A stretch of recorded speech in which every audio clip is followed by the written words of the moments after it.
Welcome. Thank you all of you for coming tonight. My name is David Bollier. I'm the director of the Reinventing the Commons program at the Schumacher Center for New Economics here in Great Barrington. And it's my great pleasure to introduce our speaker tonight. I'd like to give a little bit of background just to properly introduce you to a rather bracing talk that we'll have tonight. Andreas Weber is a theoretical biologist and eco-philosopher who lives in Berlin, and he's written a number of books and essays about some rather big topics. The nature of life, living systems, Darwinistic theory, and really the human condition in our time.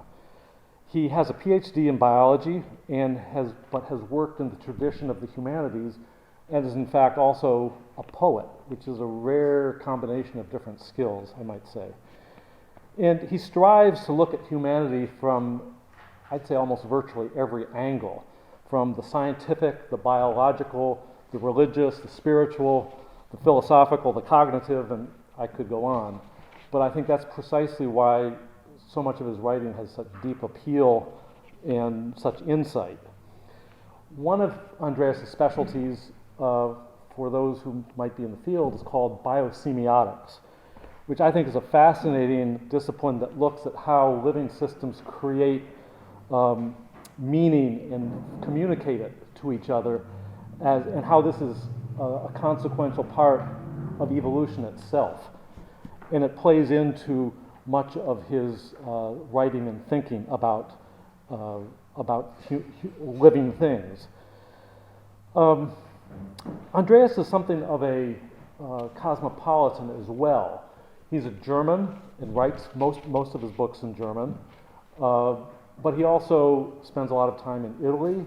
He's a great lover of the Anglo-English tradition of eco-philosophy and nature writing, and from his various travels around the world, Africa, Asia, Australia recently, Great Britain, and now North America, brings a very diverse perspective about the world's cultures and ecologies. So it's really a quite remarkable synthesis that he helps bring together. He's produced 4 books in English, mostly in the past several years. Biology of Wonder, Aliveness, Feeling, and the Metamorphosis of Science was his first. He's also produced Enlivenment, which is published by MIT Press, Biopoetics, and more recently, Matter and Desire, an Erotic Ecology.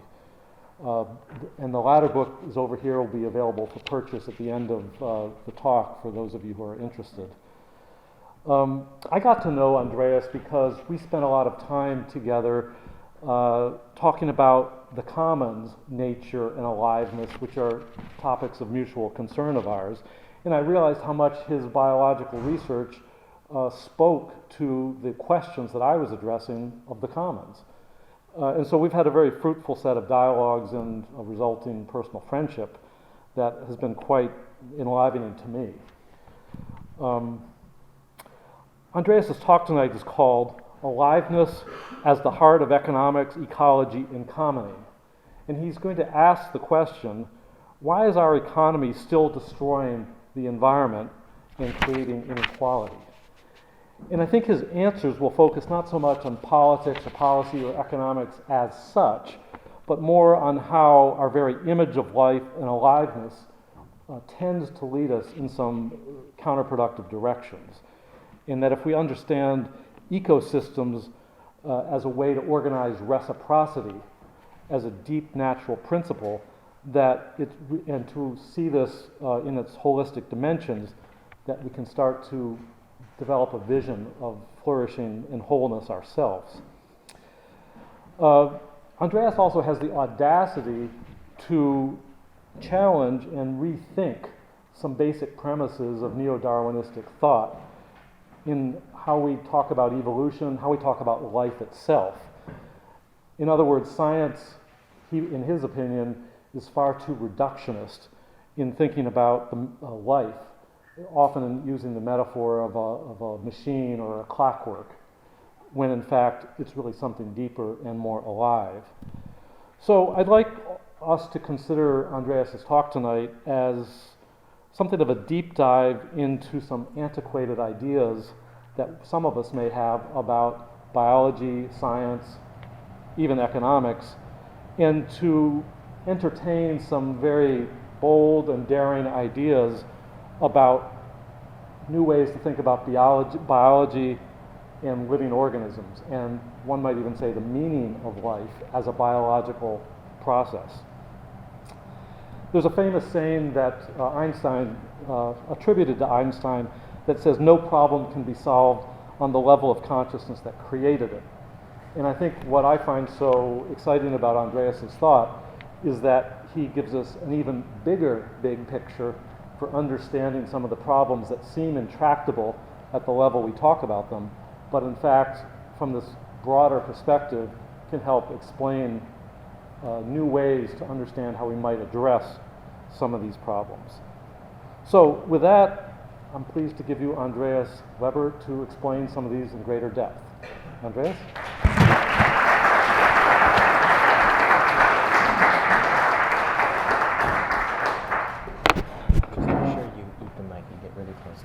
Okay. Yeah. Thanks so much. Thanks so much, David, for your introduction, and thanks so much to the Schumacher Center for having me here.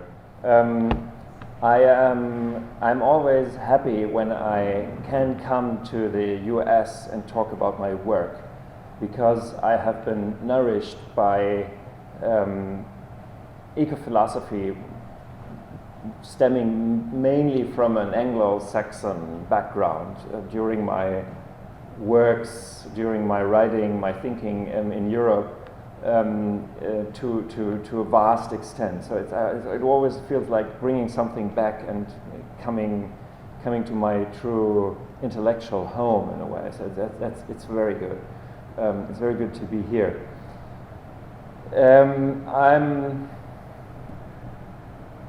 I am going to talk about our view of the world as our environment and the resource for our living and the place in which we relate today. So these are the terms in the subtitle, economics, ecology, and commoning. And I'm going to try to paint a picture which is different from the more or less conscious or subconscious mainstream view of the world as made from objects we humans are somehow acting upon. And if we are smart, we are doing it in a sustainable way, and if we're not smart, we are doing it not so sustainably, but it's basically about objects. So it will be rather a deep excursion in another view of the world. And I'm trying to illustrate this with some examples from my own field, which is life, biology, just to show you how my let's say my alternative suggestion of how we could think it could work. So that's more or less the course of the talk. I'll start with a little story, which fits the season we're experiencing here, which is the flowering season. It's a very recent story because I just have been there, and this photo is very fresh. It's a flowering meadow from the Italian Apennines, where I am kind of living. I have lived there for a while, and I have a lot of friends there, and it's kind of my Italian origin, a region of my Italian origin. And I have been there in the old house of a friend of mine who is a worker for the village, but he's also a farmer, and that's the meadow where he is making hay. And I just wanted to show you some images about a fresh experience of reciprocity for me, but also reciprocity in what I was seeing, and to show you that reciprocity is something which we experience, and we experience it, if it works out well, as blossoming. And let's see, what is the so that's basically the natural meadow, which is mown once a year and then fed to the cows. And if you interact with that meadow in the way you're doing traditionally, so you use it, but you don't abuse it. You use it for yourself, but you also treat it in a way that it can remain itself. So you have a relationship between you and the meadow. It becomes like this. And to my amazement was, when I was lying in that meadow, I tend to immerse myself in these things. That's why the subtitle of that last book there is Erotic Ecology. So I always wanted my skin to feel these things, kiss the flowers. And the interesting thing was, it wasn't grass. It was basically flowers. So the cows are fed flowers. I was thinking, wow, what's that? That's a nice existence for a cow, actually, to live, to be fed on beauty. And this has to do something that this is already an act of reciprocity, which engenders aliveness, and this aliveness is visible as something beautiful. Just to satisfy your curiosity, that's the area. So it's rather mountainous, and there's another of these beloved flowers, and that's the guy in his wine cellar. That wasn't now. It's not that warm in Italy in May. It was last summer. You see, he's generously opening one of these bottles. And another interesting aspect is that he's producing vegetables and growing potatoes and cabbage and artichokes, and he's giving it away because he can't sell it. It's too small, and he doesn't have an interest in selling it. So he is giving it to friends and to relatives, again as a process of nourishing relationships. So for me, the experience in this small plot of land was an experience of mutuality brought into focus, and brought into focus in a way that the experience was feeling good, and feeling good in the sense that obviously also the remainder of the surrounding was also feeling good, because of a flowering meadow. Sorry, that was too far. The flowering meadow is a functioning meadow because it is diverse. It feeds insects. It feeds birds, and it's a deep ecosystem. And these are all factors all the people who are economically active now here in the audience probably invisibly, let me look at you, smile at me that I'm starting with this in a talk which carries economy in its title.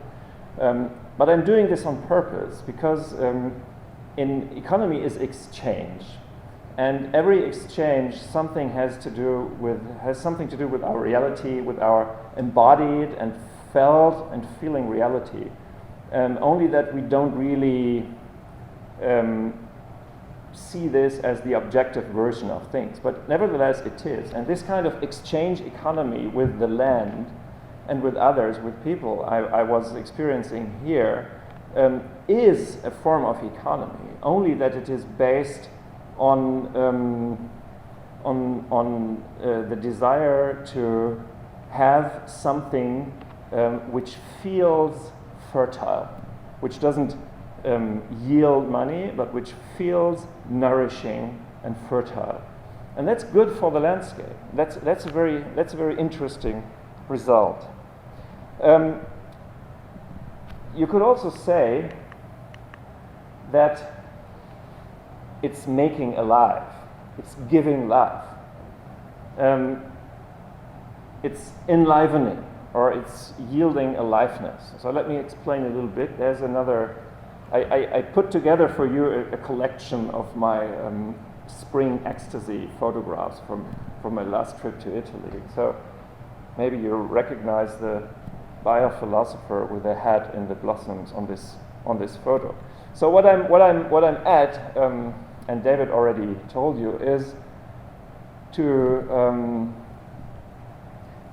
give back dignity and value to the notion of aliveness within our worldview. And not only within our general worldview, but within the most crucial aspects in our worldview, which is the material distribution of things, hence economy. To my eyes, it's the most important, most crucial point to reconsider that everything we do on this earth, on this planet, this reality, stands in relation to our own life, to our own aliveness, and has to do with our relating to other beings who are also alive. And but that's an aspect which is kind of lost from our accounts, from the mainstream thinking, and it's all the more lost as it is not only it's not only structurally a perspective to talk about the world, but it's also an experience. That's why I want to share this a little bit. Aliveness is something you can say about a setting or about a situation or about whatever, a family, a group, a meadow, but it's also something you can feel. And in my view, we need to rediscover this felt dimension of connecting and relating and reciprocating as a fundamental dimension of the world we're living in. That's a little bit the direction I'm after. It might be a bit small for the last rows. It always pays to sit in the first row. That's the one which always remains empty. So the idea is, how can we introduce a new bias, a new idea of life into our view of living reality, which then would perforce also include a view of economic exchange, or exchange between humans, or exchange between humans and the remainder of the world. And I invented this small word game. My daughter would call it a dad joke. To call it a new BIOS, like BIOS for the PC. That's the piece of software which connects the apps with the hardware, actually. So that's a very fundamental underlying set of code, and I think we need to reintroduce into this set of code that we are living beings with an interior world and the desire to become alive through connection, which yields flourishing. That needs to be something which is part of our description of reality. And I apologize for this. It needed to be so small because it's so much. And I explained, so then you'll know. And I termed this the change which we need to get there, to become more alive, enlivenment, which is again another dad joke with the word enlightenment. So something very important, very basic, very principle. Only that what is needed is not longer, as in enlightenment, the emancipation of the subject, of the rational subject, but it's the emancipation of the feeling body in connection with the world in mutuality. So that's enlivenment. And again, you can feel enlivened. That's something it's a pragmatic value. It's something you can also feel. It's not only a description of the world, but it's also participation. It's a pragmatic, concrete form of commoning from in the first person perspective. And it is important to see that in the world I am describing, like this, was it cold or hot what came out? I was starting to think it might be cold, and I start to freeze, but it's good, it's good, it's off. But probably nobody knows when it's coming back. So I hurry up. The big difference is that I propose is that we take serious that we have experiences of meaning when we encounter others.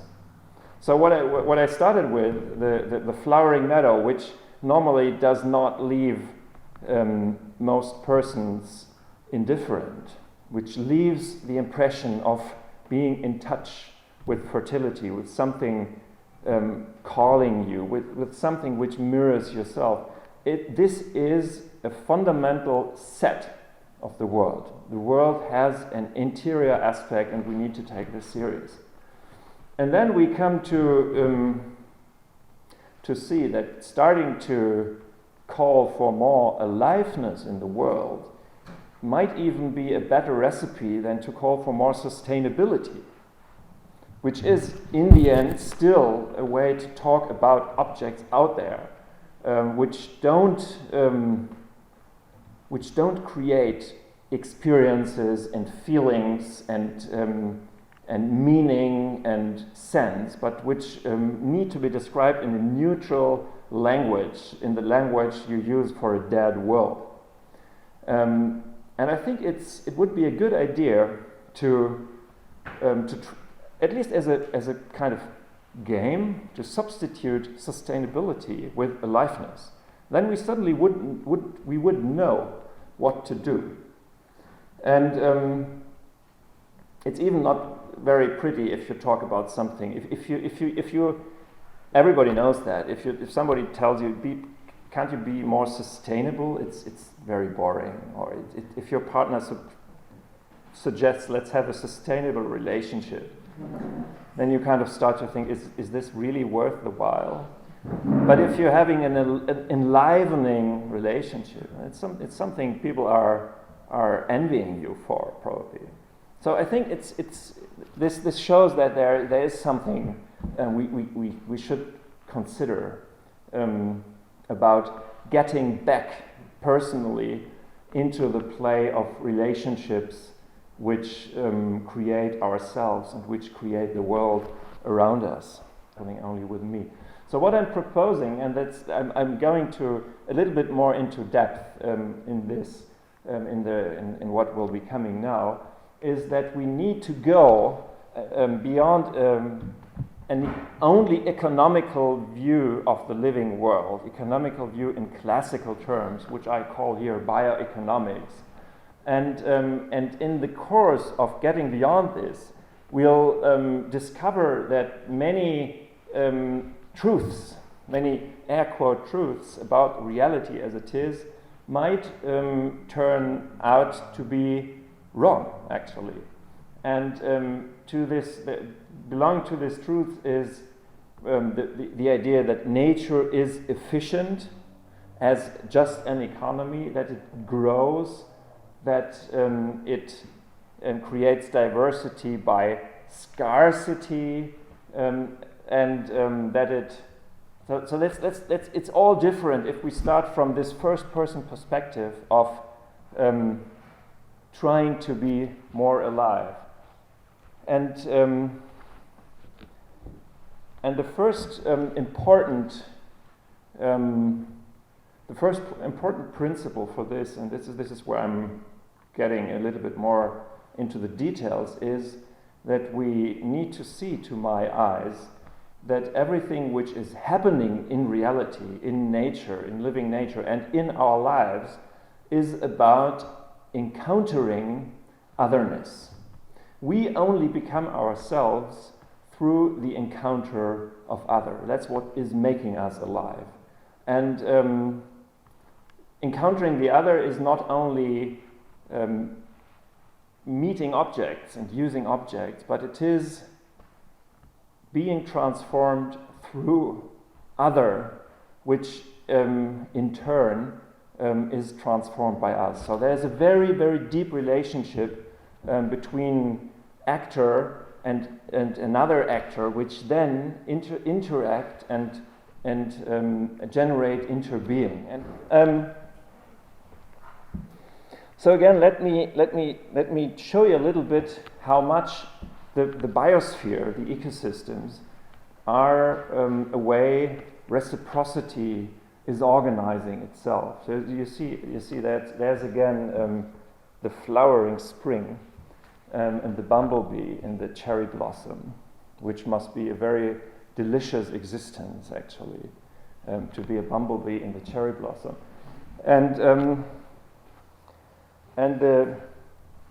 That's an example. You all more or less know the relationship between insects and flowering plants. And that's an example for me how we can see that which is there in the biosphere only as an example, as a result of an interaction. So flowers evolved because they interacted with insects which need the flower as food, or which use the pollen, which carry on the pollen of the flower because they drink the nectar. We can't have only one side of it. We always need to consider both of them. So that's a more detailed explanation, which shows that the forms of the flowers, that's a sage flower, and the forms of the pollinating insects are locking into one another. So that's because they are parts of a common story of bringing forth one another. And as my teacher Francisco Varela said, you could also say in a more poetic way that during the course of evolution, the flowers imagined the insects, and the insects dreamed the flowers. Thanks so much.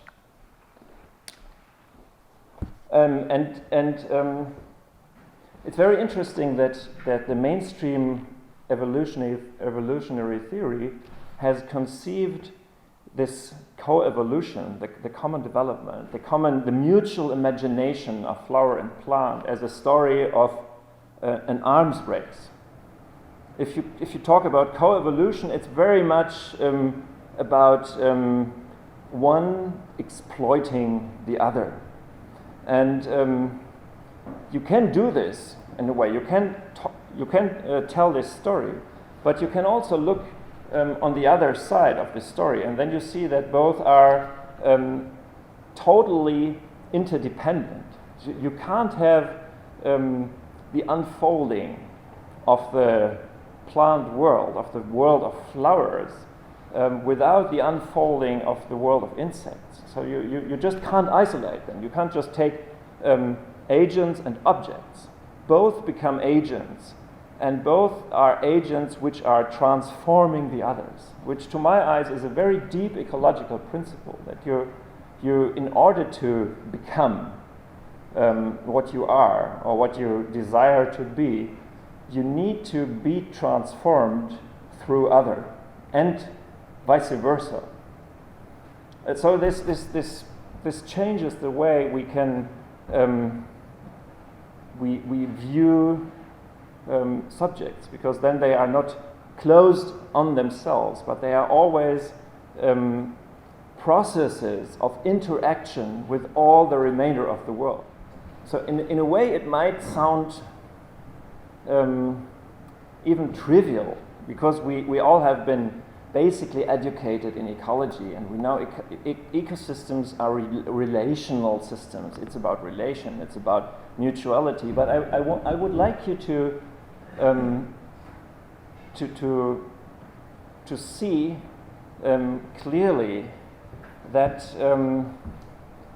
that through these relations we don't have fixed actors which interact with other fixed actors, but we have a fluid process of creating identities which then create different and new identities. So we always so the single individual in a way is representative for the whole, because it needs the whole systems of relationships to come into being, and that's a different set of thinking than to conceive of an ecosystem as a playing field of competitors, which are separated from the others and which struggle to have their share of resources. It's a very different view, and I think we need to, or it could be interesting to see that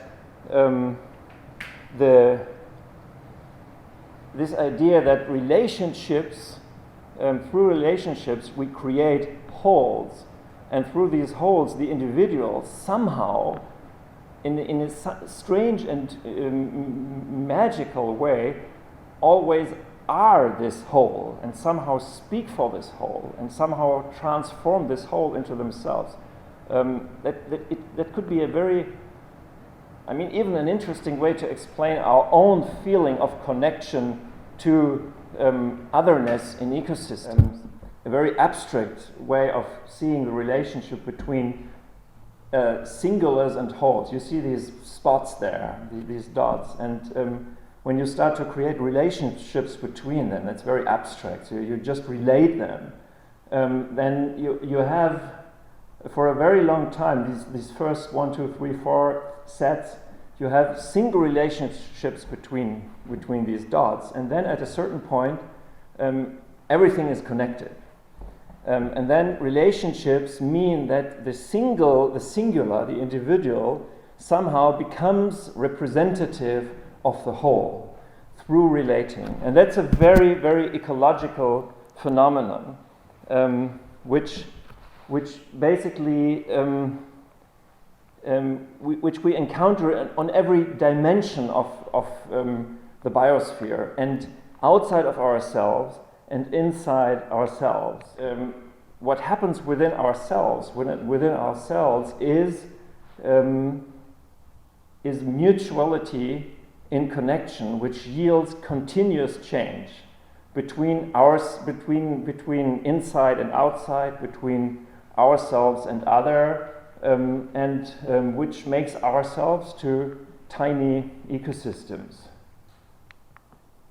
and which isn't very different from the big ecosystem we are part of, and we are looking at and we are visiting when we are walking through nature. So that's also a process of transformation of one into another.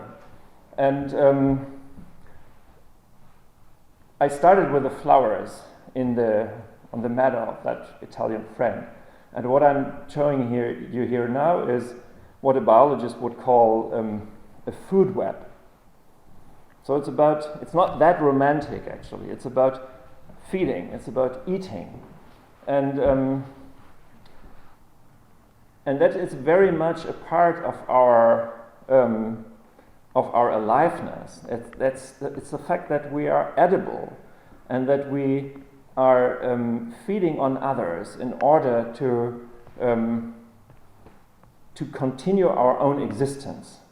We are changed through the matter we're taking up from others and incorporating in ourselves. So we are creating our individuality by taking up individuality of others, by transforming the whole into ourselves, which again, to my eyes, shows. You see, that's an obsession of mine, which shows that we need to give up the distinction between agents in an environment. Agents continually feed on the environment, so they become the environment.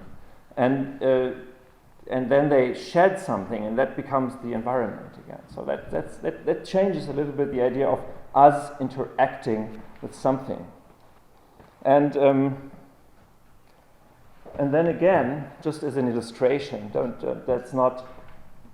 try to read the names. That's the marine food web centered around the cod in the North Atlantic, which to me again shows that it's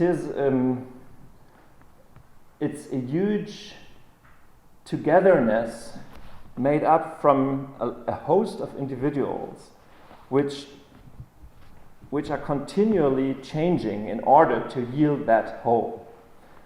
And that's where the idea of a commons, of an economy of the commons, comes into play in my thinking. Because all these actors, all these players, all these individuals which never can remain themselves, which always need to renew themselves through becoming others, through taking up others, they all together make up this ecosystem. And it's continually recreated, otherwise it would break down. It needs to be in continuous process and progress and shift and transformation. And every player in this field, or it's the easier picture, is materially part of the system. And every player is taking from the system, consuming the system, eating the system, and somehow is being eaten and given back to the system. So there's no differentiation between the actor and the resource. The actor is the resource, or the self is the whole, and that's an ecological perspective. And if you look into our head, if you look into our brain, the nose is on top. That's a map of the major neuronal pathways in our brain, average. You see again that there is a continuous flux of relationships, creating identities by transforming one another. It's just the same. It's again a process which isn't centered around any solid self, but which makes identity, which gives identity through continuous exchange. So everything is incorporated. And nothing is the privileged standpoint or the commander.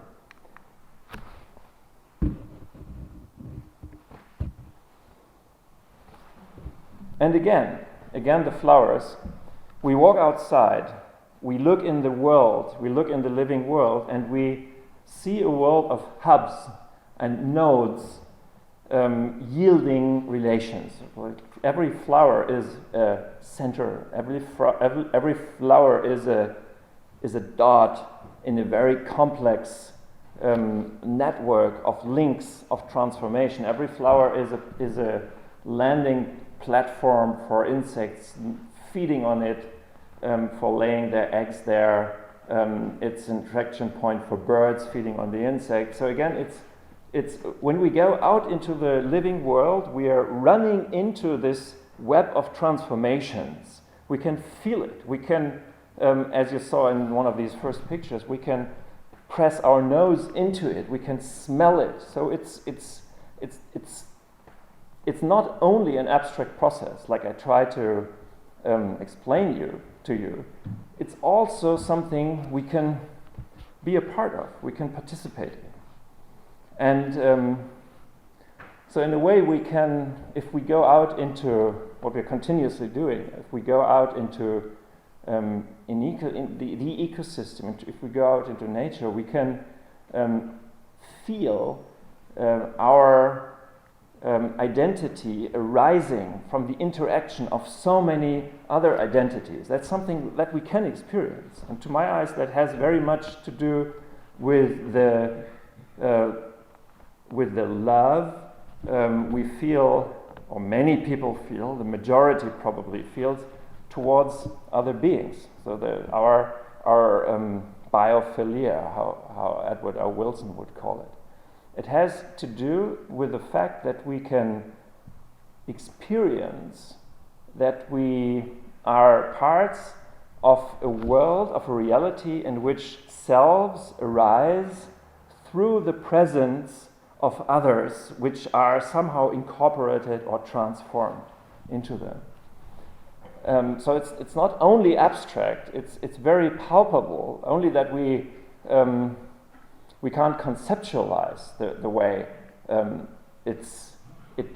what is happening there, and that's part of the problem of our very abstract and very third-person way of talking about the living world. That we don't have words for that. We have this huge experience, but we can't put it into words. So that's what I'm doing here is one attempt to find a structure for this experience, and then to somehow make it functional for our ways to interact with the world.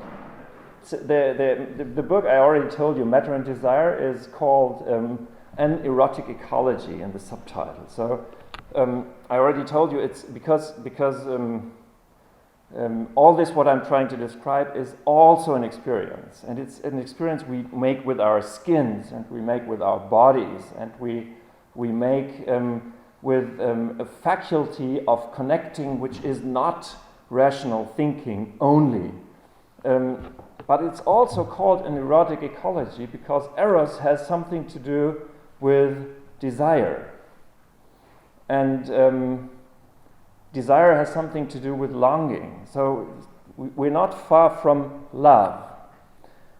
But I don't want to sell you love as one biological principle and then stop. So that's also something which is sad and some people are doing. I want to give you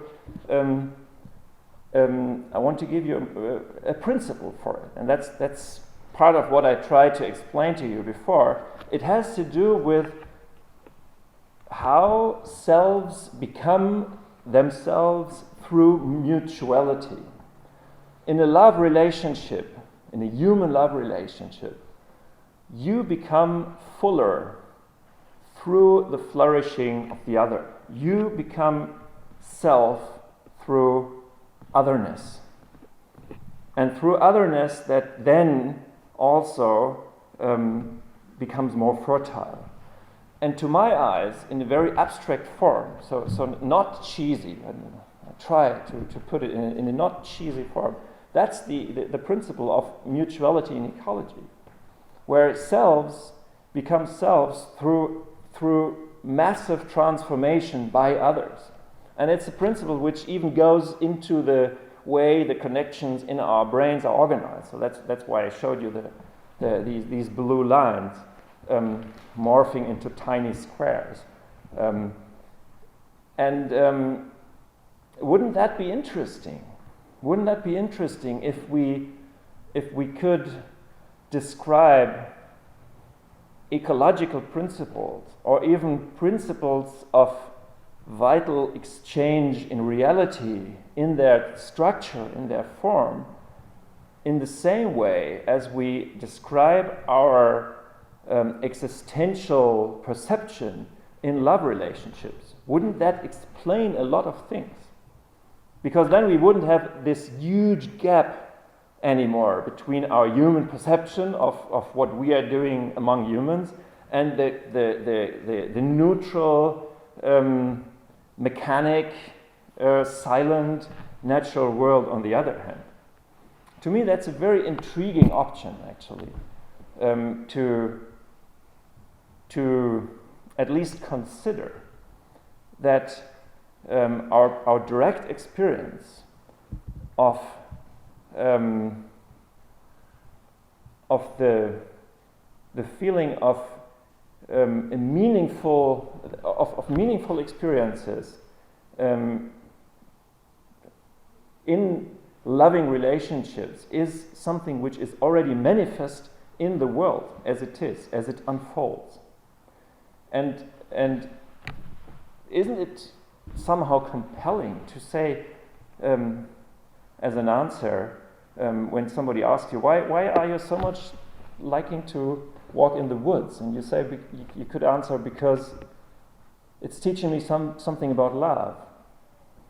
In a very, very erotic way, physical way, but which has as a background that somehow abstract or formal idea, which I try to illustrate with these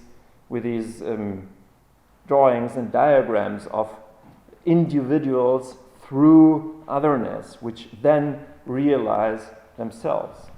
To me, that's an intriguing idea.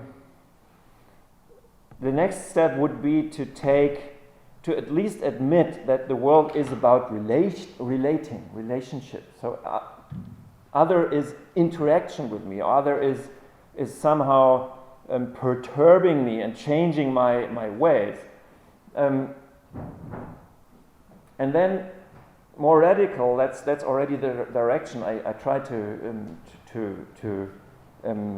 lead you towards, is only together with other I become myself. But then we see that if you really radically follow the idea of how become I myself through other, we see that the other already somehow is myself. And then self is always togetherness. And then self also is always will. So that's just the next, the final step. If